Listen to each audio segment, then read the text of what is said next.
اللہ نے تمہیں پیسے دیے ہیں, نئی گاڑی تم نے خریدی ہے, چھوٹے بچے کا جوتا کیوں باندھ دیا آگے تم نے؟ جوتا باندھنے سے اگر یہ ایکسیڈنٹ سے, حادثے سے گاڑی بچ سکتی ہوتی ہے تو پھر پاکستان کے جتنے پی آئی اے کے جہاز ہیں سب پر باندھ دینا چاہیے, سب پہ جوتے لٹکے ہوئے ہوں. عجیب تم نے فلسفہ تراشا.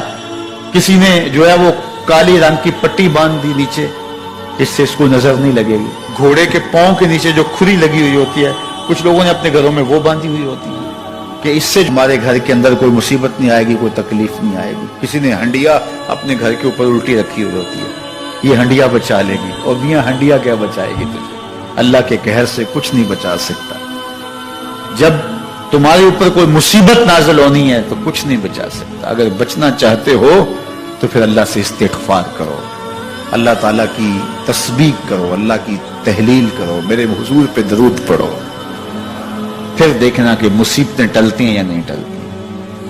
تو یہ خام خواہ کے رکیے, اور یہ عامل لوگ جو ہیں ان کا تو کام یہی ہے, ان کا کام چلتا ہے لوگ ذوف الاعتقادی میں مبتلا رہے, اور یہ کہہ دیتے ہیں کہ آپ کے خاندان میں ایک منحوس عورت ہے, یہ اس کا کیا ہوا ہے, تو کوئی نہ کوئی منحوس تو پہلے ہی انہوں نے طے کر رکھی ہوتی ہے, فوراً ذہن وہاں جا کلک ہو جاتا ہے. اس کا نون سے نام شروع ہوتا ہے, اس کا کاف سے نام شروع ہوتا ہے, اس کا جیم سے نام شروع ہوتا ہے, تو پورے خاندان میں کسی کا نام کاف, نون یا جیم سے تو شروع ہوتا ہی ہوگا, یا دوستوں میں, تو فوراً ذہن جو ہے ادھر منتقل ہو گیا. اب یہ بابا جی نے بتا دیا ہے, ہاں اس نے یہ بات کی تھی, کچھ باتیں یاد آنے لگی, اس کاف سے شروع ہونے والے نام کے ساتھ نفرت پیدا ہو گئی. اس بابے نے نفرت کا کاروبار کیا. اس نے تو 100 روپے 200 روپے لے لیے, لیکن دو انسانوں کے اندر نفرت ڈال دی. اس کا گریبان کل قیامت کے دن پکڑا جائے گا. ان ملنگوں کے پاس, ان ذوف الاعتقادی کو پھیلانے والوں کے پاس کبھی نہ جاؤ. تمہیں مصیبت پڑی ہے, تمہیں لگ رہا ہے کہ شاید میرے اوپر جادو ہے, تو پڑھو نا سورہ بقرہ, جادو جڑ سے اکھڑ جائے گا. 40 دن اپنے گھر میں سورہ بقرہ پڑھو, برکت ہوگی. کہتے ہیں مولوی صاحب 40 دن تو نہیں پڑھی جا سکتی, 2.5 پارے, ہمیں کوئی تعویذ ہی کرتے ہیں. ہم شارٹ کٹ چاہتے ہیں نا, روزانہ صبح 2.5 پارے سورہ بقرہ پڑھے, یہ تو ہم سے نہیں پڑھی جائے گی. تو آپ کوئی تعویذ ہی لکھتے ہیں. کاروبار میں برکت نہیں, میں کہتا ہوں پڑھو نا سورہ واقعہ, 3 رکوع ہیں, برکت ہوگی. ہم کہتے ہیں ہمیں تعویذ ملنا چاہیے, بس وہ ہم گلے میں رکھ دیں, بٹوے میں رکھ لیں, پرس میں رکھ لیں, اور ہمارا کام ہو جائے, ہمیں کچھ بھی نہ پڑھنا پڑے, ہمیں وضو تک نہ کرنا پڑے, نماز نہ پڑھنی پڑے, اور برکت ہو جائے. ایسے برکت تو نہیں آتی. اس لیے چھوڑو ان کی جان, آؤ قرآن مجید پہ آؤ, آؤ سجدوں پہ آؤ, آؤ دعاؤں پہ آؤ. سحری کے وقت اس کی رحمتیں آواز دے رہی ہوتی ہیں, حل من مسترزقن, ہے کوئی رزق مانگنے والا, اور تم اس وقت سوئے ہوئے ہو, سارے دن ٹھوکریں کھاتے ہو. آؤ نا اس وقت جھولی پھیلا کے, ہاتھ پھیلا کے کہو مالک تو جھولیاں بھر دے. تو پھر دیکھنا میرا بیٹا سالم مشرکین کی قید میں ہے اور میں فاقوں کی حالت میں ہوں. تو فرمایا آل محمد کے پاس ایک سیر جو ہیں, بس اس کے علاوہ ہمارے پاس بھی کھانے کے لیے دنیاوی اسباب نہیں ہیں. کہا صبر کرو اور اللہ سے ڈرو, اور لا حول ولا قوت الا باللہ کثرت کے ساتھ پڑھو. یہ ایسا وظیفہ ہے, ایک حدیث پاک میں آتا ہے کہ یہ 99 بیماریوں کا علاج ہے. اس میں سب سے کم درجے کی بیماری ہم اور غم ہے. یہ دکھوں کا مداوع ہے, مشکلات کا علاج ہے, اور یہ وظیفہ میرے حضور نے بتایا. حضرت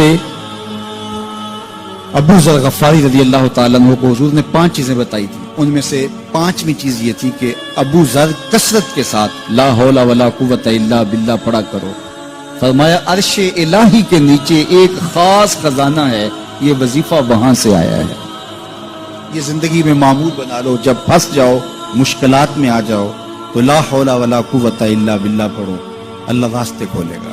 تو حضور نے 3 چیزیں فرمائی, اللہ سے ڈرو, صبر کرو, اور کثرت کے ساتھ لا حول ولا قوت الا باللہ پڑھو. وہ فرماتے ہیں کہ میں یہ عمل شروع کیا, ابھی گھر میں بیٹھا ہی تھا کہ دروازے پہ دستک ہوئی, تو میں اٹھا کہ دروازہ کھولوں دیکھوں کہ کون ہے. تو دروازہ کھولا, دیکھا میرا بیٹا کھڑا ہے اور اس کے پیچھے 100 اونٹ کھڑے ہیں. تو میں نے کہا کہ تم اور یہ اونٹ؟ کہا مجھے موقع لگ گیا, میں ان کی قید سے بھاگ آیا. وَيَرْزُقْهُ مِنْ حَيْثُ لَا يَحْتَسِبُ، وہ تمہیں وہاں سے رزق دے گا جہاں سے تمہیں گمان بھی نہیں۔ اس کے ہو کے تو دیکھو، اللہ اکبر، اللہ کے ہو جاؤ تو پھر وہ تمہاری ضرورتوں کا کفیل ہو جائے۔ فرمایا حضرت عبداللہ ابن مسعود رضی اللہ تعالیٰ عنہ نے کہ کسی شخص کو فقر و فاقہ آ جائے تو وہ لوگوں کو بتائے کہ میں آج کل بڑے مشکل حالات میں ہوں، ہر وقت لوگوں کو بتاتا رہے تو اس کی مشکل بڑھے گی، اس کی مشکلیں آسان نہیں ہوں گی اس طرح۔ اور اگر وہ اپنی اس مشکل کو کسی سے شیئر نہ کرے بلکہ مصلی بچھا کے اپنے رب سے کہے کہ مالک فقر و فاقہ آ گیا ہے اور اس کا علاج تیرے پاس ہے، اس مرض کا مداوع تیرے پاس ہے۔ حضرت عبداللہ ابن مسعود فرماتے ہیں کہ رسول کریم نے فرمایا جلد یا بدیر اللہ اس کو مالا مال فرما دے گا۔ یہ بھی کبھی کر کے دیکھو، مشکل آ جائے، فاقہ آ جائے۔ اور قرآن مجید کا دل سورہ یاسین ہے، جس نے ایک مرتبہ سورہ یاسین کی تلاوت کی اللہ 10 مرتبہ قرآن پڑھنے کا ثواب عطا کرے۔ اور کتنا بڑا اجر ہے، آپ ایک سال میں بھی شاید 10 قرآن مجید نہ ختم کر سکیں اور سورہ یاسین پڑھیں تو 10 مرتبہ قرآن مجید پڑھنے کا ثواب نصیب ہوگا۔ تو اپنی صبح کا آغاز سورہ یاسین سے کیا کریں، نماز فجر کے بعد اشراق تک سورہ یاسین پڑھ لیا کریں۔ سورہ یاسین اگر آپ پڑھ کے اپنے دن کا آغاز کرتے ہیں، آپ کا سارا دن خیر سے گزرے گا۔ اس دن اگر کاروبار کریں گے تو برکت ہوگی، اس دن بہت ساری بیماریوں سے، آفات و بلیات ارضیہ و سماویہ سے بچے رہیں گے، لوگوں کے شر سے، حادثات سے محفوظ رہیں گے۔ میرے حضور نے ارشاد فرمایا قرآن مجید میں ایک سورت ہے جس کی 30 آیات ہیں، اگر کوئی شخص اس کی تلاوت کرتا ہے تو وہ سورت پڑھنے والے کی شفاعت کرتی ہے، اور اتنی بار شفاعت کرتی ہے کہ اس کو بخشوا کے چھوڑتی ہے۔ وہ سورت کون سی ہے؟ وَهِيَ تَبَارَكَ الَّذِي بِيَدِهِ الْمُلْكُ، یہ سورۃ الملک ہے، 30 آیتیں ہیں۔ جو شخص اس کی تلاوت کرے یہ اتنی بار سفارش اللہ کی بارگاہ میں کرتی ہے کہ اپنے پڑھنے والے کو بخشوا کے چھوڑتی ہے۔ تو اپنے دن کا آغاز سورہ یاسین سے کریں اور اپنی شب کا آغاز سورہ ملک سے کریں۔ سونے سے پہلے سورہ ملک کی تلاوت ضرور کر لیں، انشاءاللہ اس سے رات برکت سے گزرے گی۔ جس نے ایک دن میں 100 مرتبہ سبحان اللہ و بحمدہ پڑھا، کتنی مرتبہ؟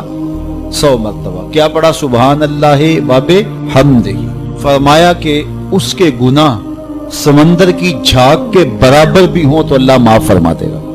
تو یہ اپنے وظائف میں شامل کر لیجئے، سبحان اللہ و بحمدہ۔ اور حدیث بخاری ہے کہ 2 کلمے ایسے ہیں جو اللہ کو محبوب ہیں اور زبان پر مشکل نہیں، زبان پر بڑے آسان ہیں، اور جب میزان پہ رکھے جائیں گے تو پلڑے کو جھکا دیں گے، بڑے بھاری ہیں میزان پہ۔ وہ 2 کلمے یہی ہیں، سبحان اللہ و بحمدہ، سبحان اللہ العظیم۔ تو اگر اس کو 100 مرتبہ روزانہ پڑھے تو سمندر کی جھاگ کے برابر بھی گناہ ہو تو اللہ معاف فرما دیتا ہے۔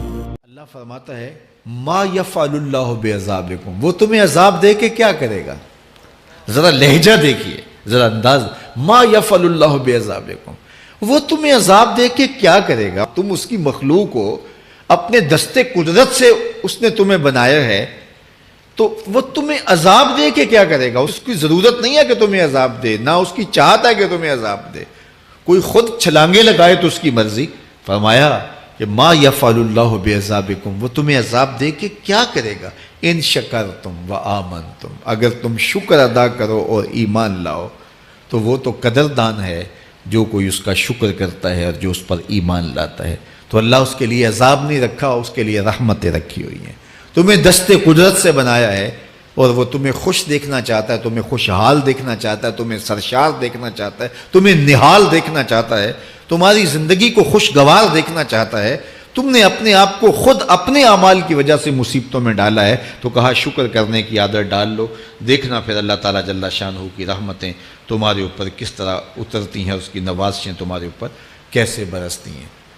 توکل اگر ہم سیکھ جائیں تو توکل ایک ایسی دولت ہے کہ جو خوشحال زندگی کی ضمانت بنتی۔ جب ہم اللہ پر توکل نہیں کرتے اور ہم سمجھتے ہیں یہ سب کچھ ہماری محنت کا نتیجہ ہی ہوگا، اور نتیجہ جب نہیں آتا تو پھر ہم بے چین مضطرب ہو جاتے ہیں، اور جب ہم اس پہ توکل کر لیں تو پھر ہمارا صرف اتنا ہی کام ہے کہ میاں ہم یہ کام کر رہے ہیں، بس یہ حکم، ہم بیج بو رہے ہیں، بس یہ حکم ہے اور بو رہے ہیں، باقی اس پہ بھروسہ ہے، یہ کام اس کا ہے کہ اس نے اس کو اگانا ہے، اس کے اوپر پھل لگانے ہیں۔